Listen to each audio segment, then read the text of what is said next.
안녕하세요. 심리맨입니다. 심리맨 TV 채널은 심리와 마음에 관한 이야기를 나누는 심리 전문 채널입니다. 구독과 좋아요로 응원을 해주시면 계속해서 좋은 컨텐츠로 보답을 해드리겠습니다. 오늘도 계속해서 트랜서핑의 비밀 강독 나가도록 할게요. 오늘 범위는요, 제3장 두 번째 소주제입니다. 두 번째 소주제는 현실의 아말감 150페이지 되겠습니다. 오늘 다루는 내용이 좀 많을 수가 있어서 만약에 분량이 많게 되면은 두 편으로 나눠서 올리도록 할게요.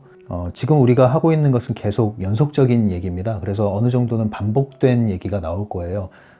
얘기가 반복되더라도 다시 한번 상기한다고 생각하시고요. 조금 중첩되는 내용이 있어서 반복이 되더라도 그만큼 중요하다고 여기시면 될 것 같아요.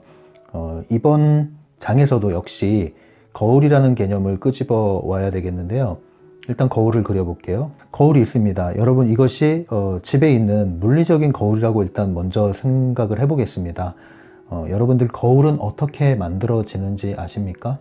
서칭을 해보니까 거울이라는 것은 이 유리에다가 아말감이라는 것을 부어서 붙여서 만들어지는 것이라고 해요. 그럼 이 아말감이라는 건 뭐냐면, 아말감이라는 것은 수은과 은이 합쳐진 거예요. 합금이죠, 합금. 합금인데 수은 플러스 은 플러스 구리, 아연, 주석 등등 이런 것들이 합쳐진 거예요. 수은의 양이 많으면은 이게 액체에 가까워지고 말랑말랑해지는 거죠. 그리고 수은의 양이 줄어들면 고체에 가까워지는 것이고, 그래서 아말감이라는 것을 쉽게 이해하려면은 제가 사진 준비했는데 사진에 보이듯이 여러분들도 이거 하신 분 있죠? 충치를 제거하고 그곳에 이런 아말감을 입힙니다. 주로 이 아말감으로 치료를 하는 곳은 어금니를 많이 한다고 그러죠. 왜냐면은 이 색깔이 은색이 나기 때문에 어금니는 잘 안 보이니까 이 아말감을 사용해서 치과에서 치료를 할 때 사용한다고 하죠. 이때 사용하는 아말감이 바로 거울을 만들 때 사용하는 그 아말감 합금이라고 합니다. 그렇게 이해하시면 되겠어요. 그래서 나중에도 이 아말감의 개념이 또 나오는데, 아말감은 두 가지를 생각하셔야 되는데요. 첫 번째는 이 수은이 들어가서 말랑말랑하다는 거죠. 말랑말랑하다는 거예요. 그러니까 고체와 액체의 중간 상태. 그래서 서서히 굳어진다. 이 개념을 하나 갖고 계시는 게 필요해요. 왜냐면은 현실의 아말감 얘기할 때 이 왜 아말감이라는 얘기를 쓰는가. 천천히 굳어진다. 그래서 시간이 걸린다. 외부에 있는 가능태 공간의 섹터가 현실로 들어와서 이것이 현실화가 될 때는 아말감이라는 현실을 통과하려면 마치 실제로 아말감이 액체와 고체의 중간 상태를 띠면서 서서히 굳어지듯이 현실에 물질화되는데 시간이 걸린다 이거죠. 서서히 굳어진다 이거죠. 그런 개념으로 이 아말감을 쓰고 있고요. 이 주제에서 쓰이는 이 아말감의 개념은 또 다른 것인데요. 두 번째 아말감의 개념은 이렇게 아셔야 됩니다. 중세시대의 베네치아인들이 거울을 제조를 했는데, 그 거울 제조공들이 거울을 만들 때 어떻게 만들었는가를 얘기하고 있습니다. 세상에 많은 거울들이 있잖아요. 근데 어떤 거울은 이상하게 그 거울에 비치면 내 모습이 좀 더 분위기가 나고 좀 더 매력적으로 보이고 아름답게 보이고 멋지게 보이고 그런 거울이 있다는 거죠. 그러니까 다 같은 거울 같지만 사실은 거울에 약간씩 차이가 있다는 거예요. 제조 방식에. 그래서 거울을 볼 때 그 거울에 비춰진 내가 다양한 형태로 비춰지는 것이죠. 실제로 이 거울을 만들 때 이 거울 제조공들이 이 아말감에다가 금을 섞어서 입힌다는 것이죠. 금을 추가한다는 겁니다. 그래서 이 금빛이 들어감으로써 좀 더 아늑한 느낌이 들고 편안한 느낌이 들고 안정적인 느낌이 들고 포근한 느낌이 들고, 그래서 매력적으로 보인다는 거죠, 자신의 얼굴이. 그래서 두 번째 개념은요, 이 챕터에서 특별히 아말감을 생각할 때는 뭘 생각하시면 좋으냐면 아말감 플러스 금, 그래서 금빛, 이 금을 생각하시면 돼요. 금빛. 이것이 바로 거울로 하여금 나의 모습을 훨씬 더 매력적으로 보여준다는 것이에요. 이 실제 거울이 그럴 뿐 아니라 우리가 이 트랜서핑에 대한 개념을 얘기할 때 말하는 이중 거울, 그리고 거울의 법칙에서의 거울을 얘기할 때도 이 아말감이란 개념이 여기에 들어가는 것입니다. 이제 이렇게 이해하시고 접근을 하시면 돼요. 그래서 오늘의 얘기는 거울을 디자인하는 겁니다. 이 현실은 다른 말로 세계라고 할 수 있는데, 지난 시간에 얘기했죠. 모든 사람은 각자 자신의 세계의 층을 가지고 있다. 세계의 층. 그래서 나만의 세계의 층. 이것이 곧 나의 현실이죠. 자기 현실. 나만의 세계의 층을 가지고 있는데, 나만의 세계의 층은 사람마다 다양한 분위기를 갖고 있다는 거죠. 다양한 뉘앙스를 가지고 있는 거예요. 마치 다양한 거울 앞에 서 있는 것처럼 자기만의 거울을 가지고 있는 거예요. 나만의 세계의 층을 어떻게 꾸밀 거냐는 거예요. 어떤 거울은, 깨진 거울은 그 깨진 거울을 바라보면 내 얼굴이 파편화되어 있잖아요. 그 보고 싶지 않겠죠. 근데 어떤 거울은 이렇게 금빛이 감도는 것처럼 편안하고 아늑한 분위기가 납니다. 그래서 나만의 세계의 층을 여러분들이 다 가지고 있는데, 그 세계는 어떻게 나타난 거죠? 바로 거울의 법칙에 따라서 거울의 반영으로서 나타난 현실인데, 그 현실을 어떻게 조정할 거냐? 그것은 바로 이 거울의 아말감의 조절에 따라서 거울의 뉘앙스가 달라지듯이, 나의 에너지 차원의 거울, 거울의 법칙에서 사용되는 나만의 거울에도 바로 이러한 아말감의 법칙을, 공식을 집어넣어서 나만의 아름다운, 따뜻한, 포근한 그런 세계의 층을 만들어내자, 이 얘기입니다. 그래서 오늘 얘기는 당신의 거울을 디자인하는 얘기입니다. 그 방법까지 오늘 나오는 얘기죠. 그리고 또 하나 알아야 될 것은, 아까 첫 번째, 아말감 첫 번째 얘기했죠. 첫 번째는 서서히 굳어진다. 그래서 서서히라는 말을 했어요. 서서히. 기다려라 이거죠. 기다림이 필요하다. 그 말은 조급해하지 말아라. 조급함을 버려라. 서서히 기다리려면 뭐가 필요해요? 인내가 필요하다. 끈기가 필요하다. 이것을 뭐 근기라고도 하죠.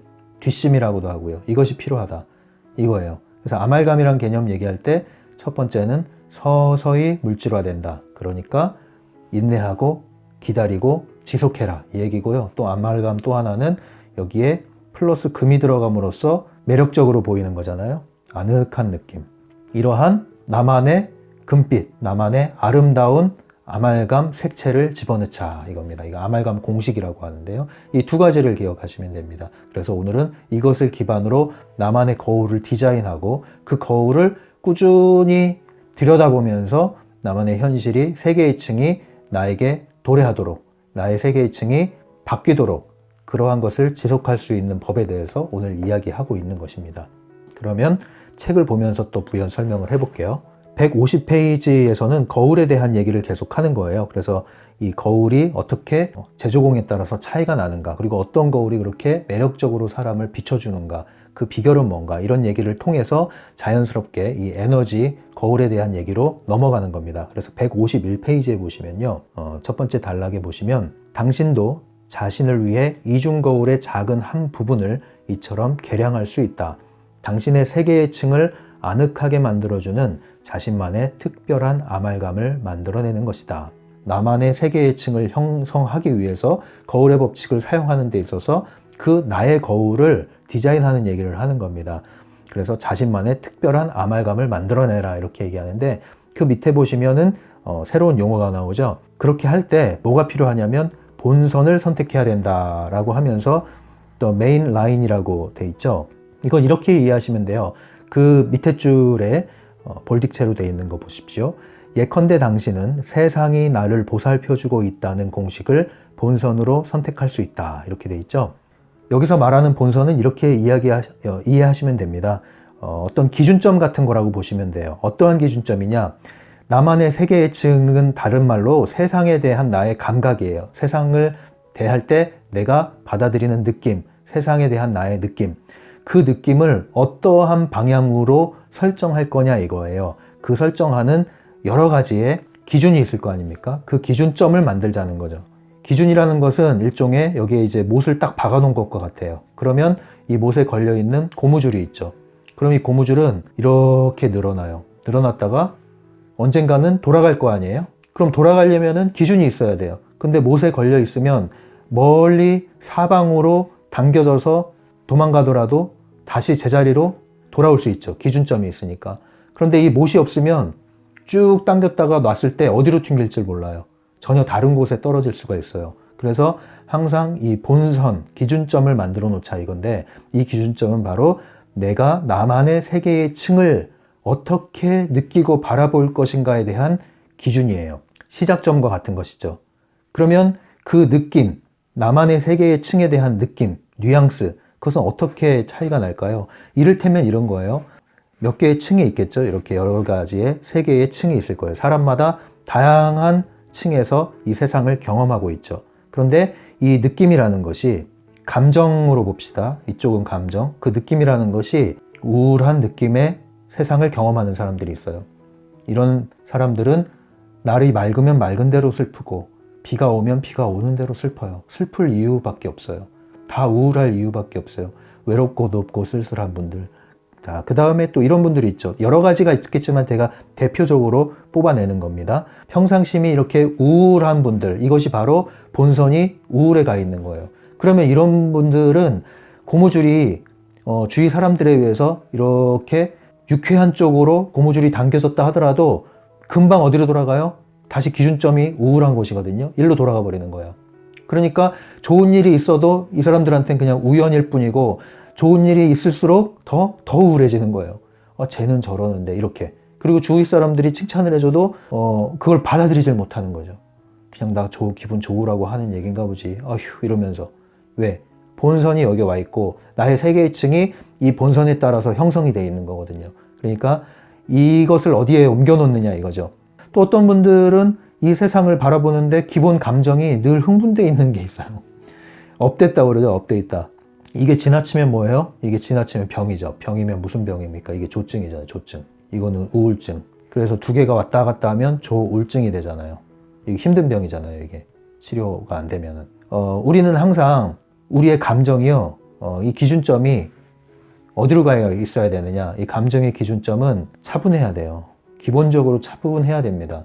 우리가 좋을 때도 있고 기분이 나쁠 때도 있지만 기준점은 항상 차분한 상태를 유지해야 돼. 이 차분한 상태가 일종의 제로 상태인 거죠. 중요성의 제로 상태. 내적 외적 중요성이 제로 상태. 그 욕망과 소망과 기대치가 높이 들어가 있지 않은 것, 많이 들어가 있지 않은 것. 그래서 중요성이 제로 상태 돼 있는 상태가 바로 담담한 상태. 무심한 느낌이 드는 상태입니다. 이것은 무관심하고 다르다고 그랬죠? 무심한 느낌이 드는 상태. 이 상태가 가장 바람직한 상태다라고 얘기할 수 있겠어요. 근데 사람마다 다르죠. 우리가 기준점을 잡아 나가야겠지만 가장 바람직한 기준점은 중요성이 제로가 되는 상태. 무심하고 담담하고 차분한 상태가 가장 좋은 상태라고 볼 수 있는 거예요. 그러한 본선을 만들어내자. 근데 이것은 이제 개인 내적인 것이라면 이 책에서 말하는 이 본선의 더 본질적인 의미는 뭐냐면요. 세상에 대한 거예요. 나를 둘러싼 세계에 대한 나의 태도. 그래서 이건 내적인 것이고 이거는 세상에 대한 외적인 것인데 이 두 가지가 같이 맞물려요. 그런데 이 책에서 말하는 본선은 이 개념에 좀 더 가까운 거죠. 세상을 내가 어떻게 바라보고 대할 것이냐에 대한 그 태도. 이것을 어떤 기준에 둘 것이냐 이건데 이렇게 다양하게 또 한번 설명을 해볼까요? 어떤 사람은 이 세상에 대해서 피동적이죠. 수동적이죠. 그냥 끌려가죠. 환경에. 내가 세상을 통제할 수 없다는 생각을 하니까. 그것이 이 사람의 본선인 거예요. 나는 세상과 싸울 수 없어. 어차피 이 세상은 팔자대로 가는 거야. 운명대로 가는 거야. 타고나는 거야. DNA가 좋아야 돼. 부모를 잘 만나야 돼. 나는 흙수저인데 어떡하겠어. 이런 이제 자신이 세상에 대한 갖고 있는 신념들이 있잖아요. 또 다른 본선이 있죠. 이 세상에 대한. 어떤 사람들은 이 세상에 대해서 상당히 조화로워요. 잘 조화되어 있어요. 자연과 조화되어 있고 사람과 조화되어 있고. 그 말은 뭐예요? 받아들이는 거죠. 여기는 상당히 숨어들어요. 위축되고 움츠려드는 태도를 보여요. 세상에 대해서. 또 한면으로는 조화를 해요. 좋아할 수 있다는 것은 이 세상에 대해서 열려 있다는 거죠. 사람에 대해서 열려 있고 이 세계에 대해서, 사람에 대해서, 환경에 대해서, 문화에 대해서 열려 있다는 거예요. 열려 있다는 것은 내 안에 받아들일 수 있고 또 내가 그들과 손을 잡을 수 있고 좋아할 수 있고 그 말은 뭐예요? 안전하다는 얘기죠. 괜찮다는 얘기죠. 그렇게 해도. 그런 것이 본선인 사람이 있어요. 이 세상에 대한 태도가, 기준점이. 그런데 또 한면으로는 이 세상에 대해서 적대감을 갖는 경우가 있죠. 적대감. 그리고 이 세상에서 적대감을 갖는 만큼 나는 기득권을 붙잡아서 지배를 해야지 되겠어. 내가 지배하지 않는 한 나는 지배당하게 돼 있으니까. 뭐 이러한 세상에 대한 태도를 갖는 경우도 있죠. 이럴 때는 이제 세상에 대해서 투쟁적이 되죠. 여기선 은둔적이 되고요. 세상을 등져요. 나오질 않아요. 이 사람들은 세상과 싸워요. 투쟁을 해요. 이겨야 돼요. 둘 다 굉장히 고생이 많습니다. 그래서 결국에는 이 트랜서핑에서 말하는 바람직한 세상에 대한 태도, 본선은 바로 이거예요. 세상과 아름답게 조화롭게 손잡고 함께 가는 것. 바로 이것이 어린 시절에 우리가 이 세상에 대해서 가졌던 태도라는 것이죠. 대체로 순수한 우리의 마음 안에서 순수한 시절에 경험하는 이 세상에 대한 태도는 늘 편안하고 안전하고 단순했다는 거죠. 그러한 세상, 어린아이가 느꼈던 그때의 세상, 그때의 세계의 층, 그때를 다시 우리가 복원할 수 있다면 어떻게 해야 되느냐? 바로 이 세상에 대해서 우리가 대하는 태도, 느낌, 방향을 재설정해야 된다, 본선을.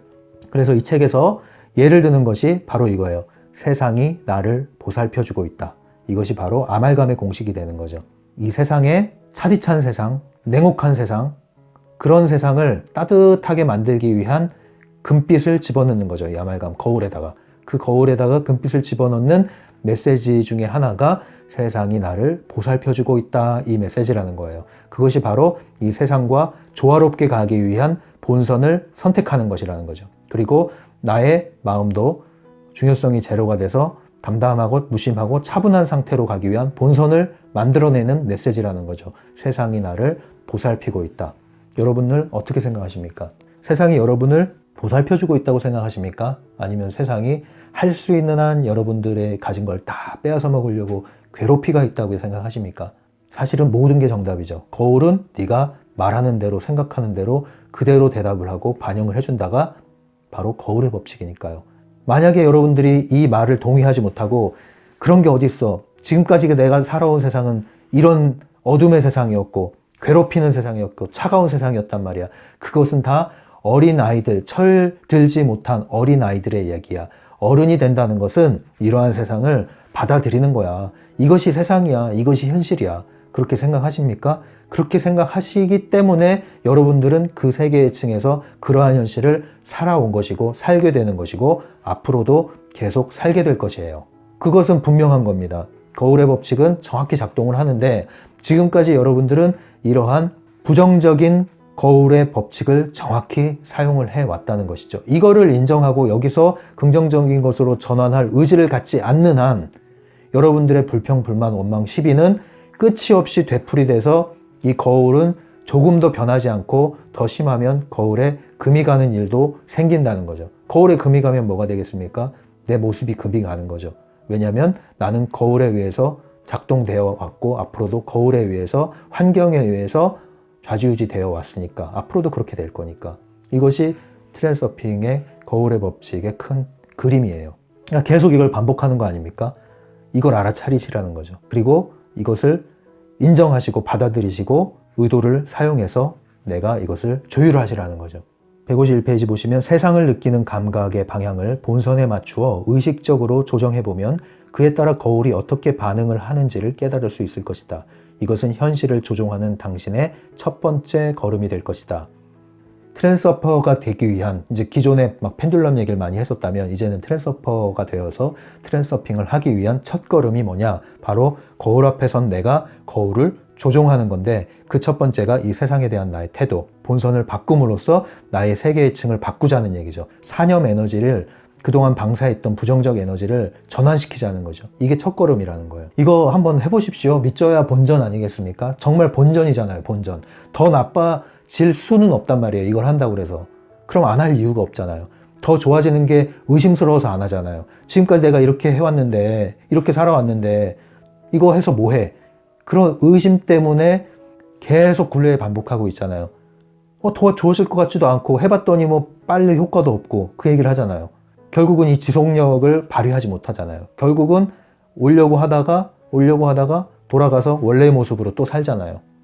그러면 그 원래 모습이 마음에 드냐는 거죠. 마음에 들면 상관없어요. 근데 마음에 들지 않는다. 그럼 여기서 불평불만하고 이 굴레 안에서 괴로워할 것이 아니라 믿져야 본전인 이것을 꾸준히 한번 해보시라는 거죠. 그래서 이런 얘기를 아무리 해도 결국 안 되는 것이 우리의 인간의 어떤 습성이랄까요? 보통 이제 뭐 불교에서 이걸 카르마라고 그러죠. 그렇기 때문에 이 나중에 바딤 젤란드가 트랜서핑 2.0이라는 책 타프티에서 이 사람을 향해서 예? 사람을 향해서 이 달팽이들아 이렇게 얘기하는 거 아니야. 이 달팽이들아 그 무거운 껍데기 너의 집을 얹고 그렇게 힘겹게 기어가는 이 달팽이들아, 너 변화하고 싶냐 나방으로? 이러면서 약간 기분 나쁘게 이렇게 말하잖아요. 굉장히 재밌어요. 그 설정 자체가. 오죽하면 그랬겠나 생각도 들어요, 사실. 왜냐면 웬만해서 사람들이 이렇게 변하지를 않거든요, 얘기를 해도. 151페이지 마지막 단락. 이게 이제 지난 시간에도 얘기했지만 우리가 가지고 있는 나만의 세계의 층, 아름다운 어린 시절의 추억, 따뜻한 세계, 이제 그런 얘기를 잘 묘사한 건데요. 이와 관련해서 여러분들에게 좀 추천해드리고 싶은 영상이 있어요. 그 유튜브 채널에 가셔서 시간 여행자라는, 타임 트래블러라고 되어 있을 거예요. 시간 여행자 치시면 나와요. 7, 80, 90년대, 그러니까 아날로그 시대죠. 이때 시절에 다양한 영상들을 올리는 분인데, 제가 볼 때 이분이 아마 방송국에서 촬영하시던 분이 아닌가 싶어요. 왜냐하면 굉장히 많은 영상을 갖고 있는데, 그 영상들 특징이 약간 뉴스에 나올 수 있는 그 자료 영상 있죠? 그런 형태로 촬영을 하셨더라고요. 아마도 그럴 것 같아요. 알려진 건 없는데. 아무튼 이 시간 여행자라는 유튜브에 가시면 이걸 한번 이제 보세요. 그러면 그 현실의 아말감이 뭔가 느껴보시라는 거죠. 이걸 보면서 느낌이 올라오는 거예요. 이 영상을 볼 때 느낌이 올라와요. 따뜻한 추억이 될 수도 있고, 아련한 추억이 될 수도 있고, 그리움이 돼서 현재 내 마음이 짠해지면서 아픔이 올 수도 있고, 다양한 느낌이 들 텐데, 그것을 보시면서 현실의 아말감에 대한 느낌을 한번 살펴보시라는 거예요. 그때 내가 경험했던 현실이 이렇게 모락모락 올라오실 거예요. 그 느낌이 어땠냐는 거죠. 그게 바로 여러분들이 세계의 층, 다양한 세계의 층을 갖고 여러분들도 살아왔다는 거예요. 여러분들의 세계의 층이 변해왔다는 걸 여러분들이 한번 느껴보시라는 거예요. 그 영상을 보시면서. 그래서 151페이지에 보시면 옛날 시골 할머니 댁에서 이야기, 뭐 부엌에서 구수한 냄새가 풍겨오는 얘기, 이런 얘기 하죠. 그리고 152페이지에도 계속 그 얘기가 나와요. 뭐 썰매 탄 얘기, 이런 얘기 나오는데, 뭐 어릴 때 추억하면 다 그런 경험들이 있잖아요. 이제 단편적으로 이렇게 사진처럼 또는 아주 짤막한 필름처럼 지나가는 것들이 있잖아요. 저도 이 책을 다시 한번 읽으면서 할머니 얘기를 하니까, 어릴 때 저는 동네 구멍가게 있잖아요. 동네 구멍가게. 거기는 이제 옛날에 외상이 됐단 말이에요. 외상이. 그럼 맨날 할머니 손잡고 치맛자락 붙잡고 낮에 거기 가면 할머니는 그 주인하고 얘기하면서 주인은 외상으로 나한테 과자 같은 걸 이렇게 먹으라고 준 기억이 어렴풋이 나요. 근데 그 기억이 생각해보면은 그게 저의 세상이었던 거죠. 예, 그 골목을 벗어나면 바로 나오는 가게였는데, 구멍가게. 요 좁디 좁은 이 세상이 굉장히 편안하고 아늑하고 안전했어요. 그 느낌. 그죠? 따스한 햇살이 비추는 나른한 오후에 그 가게 문을 드르륵 열고 들어가면 주인이 앉아있고 할머니는 얘기하고 나는 과자 얻어먹고, 그 기억 있잖아요. 그 기억. 그때 나는 세상을 다 알지 못했지만 나에게 있어서의 그 세상은 굉장히 평온하고 아늑했다는 거죠. 그런데 이 세상이 확대되고 많은 걸 알게 됐는데, 과연 그 세상은 어디로 갔냐는 거예요. 그때 그 세상은. 원래 세상이라는 것이 이렇게 냉혹한 것이냐 이거죠. 그게 아니다라고 얘기하는 게 바로 트랜서핑입니다. 152페이지 중간 밑에 보시면, 그런데 시간이 흐르면 왜 삶의 색채가 바래지고 그 평온감이 근심스러운 불안감으로 변해버리는 것일까? 나이가 들수록 문제거리가 많아져서 그럴까? 그렇지 않다. 사람은 자라면서 계속 부정적인 태도를 표하는 성향을 얻어가는 것이다. 불만감은 그저 편안해하는 만족감보다 더 강력한 감정이다. 그렇죠. 결국은 내 태도가 변했다는 거예요. 거울 앞에 선 내 태도가 변했어요. 왜 변했을까요? 원튼 원치 않든 우리는 환경에 의해서 상처를 입게 돼 있고요. 휘청거리게 돼 있어요. 특히 자라는 과정에서 아직 미성년자가 돼 있을 때 보호자가 필요한 당시에는 이것이 무방비 상태죠. 그래서 우리는 어쩔 수 없는 피해를 입을 수가 있어요. 상처를 입을 수가 있어요. 그런데 그런 것들이, 그 상처들이 아문 사람이 있고 아물지 않은 사람이 있죠. 아물지 않았을 때는 그 상처가 내 안에, 몸에, 마음에 이렇게 꼽혀 있으면서 뭘 퍼뜨립니까? 일종의 독을 퍼뜨리는데, 그 독이 뭐예요? 이 세상에 대한 거울을 변화시키는 거죠. 아주 차갑게. 이 금빛 아말감이 다 사라지는 거예요. 그리고 파편화되는 거예요. 그리고 일그러지기 시작하는 거죠. 그러면 그 얼굴을 보는 나는 어떨까요? 꼴 보기 싫은 거죠. 그래서 내 자아상도 허물어지고 이 세상에 대한 나의 태도도 바뀌고, 나는 울분을 감출 수 없고 소리를 지르고 경계하고 적대하고, 그 태도는 다시 이 거울에 반영이 돼서 또 비춰지고 또 비춰지고, 이 악순환의 굴레 안에서 어른이 되었다는 거죠. 그리고 이것이 세상이라고 내가 단정 짓는 순간 나는 세상에 대해서 문을 닫을 수밖에 없고, 세상은 미안하지만 네가 나에 대해서 문을 닫으면 나도 너에 대해서 문을 닫아줄게 하는 반응을 할 수밖에 없다는 거예요. 이걸 알아차리셔야 여기서 나올 수 있는 거예요. 이 굴레에서. 내가 만든 태도가 내 환경의 거울을 망쳐놨다는 거. 이것을 인정을 해야 되는 거예요. 원튼 원치 않든 이것을 인정하셔야 돼요. 153페이지에 보시면, 그렇지만 세상은 거울이기에 씁쓸한 마음으로 어쩔 수 없이 내 사랑, 네가 원하는 대로 될 거야 라고 대답할 수밖에 없는 것이다. 그쵸? 거울은 그대로 반영할 수밖에 없는 거예요. 아쉽지만. 그리하여 세상과 사람의 관계는 악화되어 가는 것이다. 그렇죠? 사람은요, 심리적으로도요, 좋은 기억보다는요, 안 좋은 기억을 더 빨리 찾아내고요, 더 오래 가슴에 남겨두는 그러한 속성이 있습니다. 그래서 긍정이라는 것은 내가 노를 젓듯이 어느 정도 의도를 하고 연습을 해서 내가 그것을 가지고 가지 않는 한 자연스럽게 사람은 부정적인 곳으로 흐르게 돼 있어요. 그것은 여러분 쉽게 생각해 보세요. 시간이 주어지고 돈이 주어지고 할 일이 없으면 타락하게 돼 있다는 거 아니에요. 왜 그래요? 사람은 편한 것을 찾게 돼 있어요. 귀차니즘이라고 그러잖아요. 진리의 사상, 귀차니즘. 서 있으면 앉고 싶고, 앉으면 눕고 싶고, 누우면 자고 싶고, 자면 일어나기 싫고, 일어나기 싫어서 어떻게 해요? 영원히 잠들어 버리잖아요. 그러면 안 되죠. 그래서 사람은 계속 자기 자신을 자극을 해야 돼요. 그래서 어떤 분은, 제가 아는 분은 일요일에 새벽 등반을 하거나 토요일에 막 밤에 등반을 하거나 등산을 하는데 거의 하루를 보내시는 분이 있어요. 운동을 하거나 이러면서. 그러면 주변 사람들은, 어떤 분도 이런 얘기를 하는 거예요. 아니, 그 귀한 휴일을 왜 그렇게 힘을 빼면서 시간을 보내냐고. 그럼 이제 이 운동하신 분은 그게 이해가 안 되는 거예요. 이렇게 해야 일주일이 더 즐겁고 훨씬 더 에너지가 넘친다 이거예요, 이분은. 근데 그 말이 맞거든요. 우리가 쉬는 게 아닌 경우가 있어요. 쉬는 게 아니라 그냥 퍼지는 거죠. 그게 바로 이제 의식이 잠드는 거거든요. 마치 우리가 TV를 틀고 나서 TV 보면서 쉬겠다고 했는데 나중에 TV가 날 사로잡아서 나를 완전 무력화시키잖아요. 아, 이거 그만 봐야 되는데. 근데 채널이 엄청 많다 보니까 요즘에는 계속 돌아가. 그죠? 그래서 결국 그 굴레 안에 내가 갇혀버리잖아요. 그리고 머리는 이제 피곤해지고, 쉴 줄 모르는 거예요, 결국은. 쉴 줄을 몰라, 우리가. 우리가 쉬는 게 아무것도 안 하고 그냥 쉬는 게 아닌 경우가 있다는 거예요.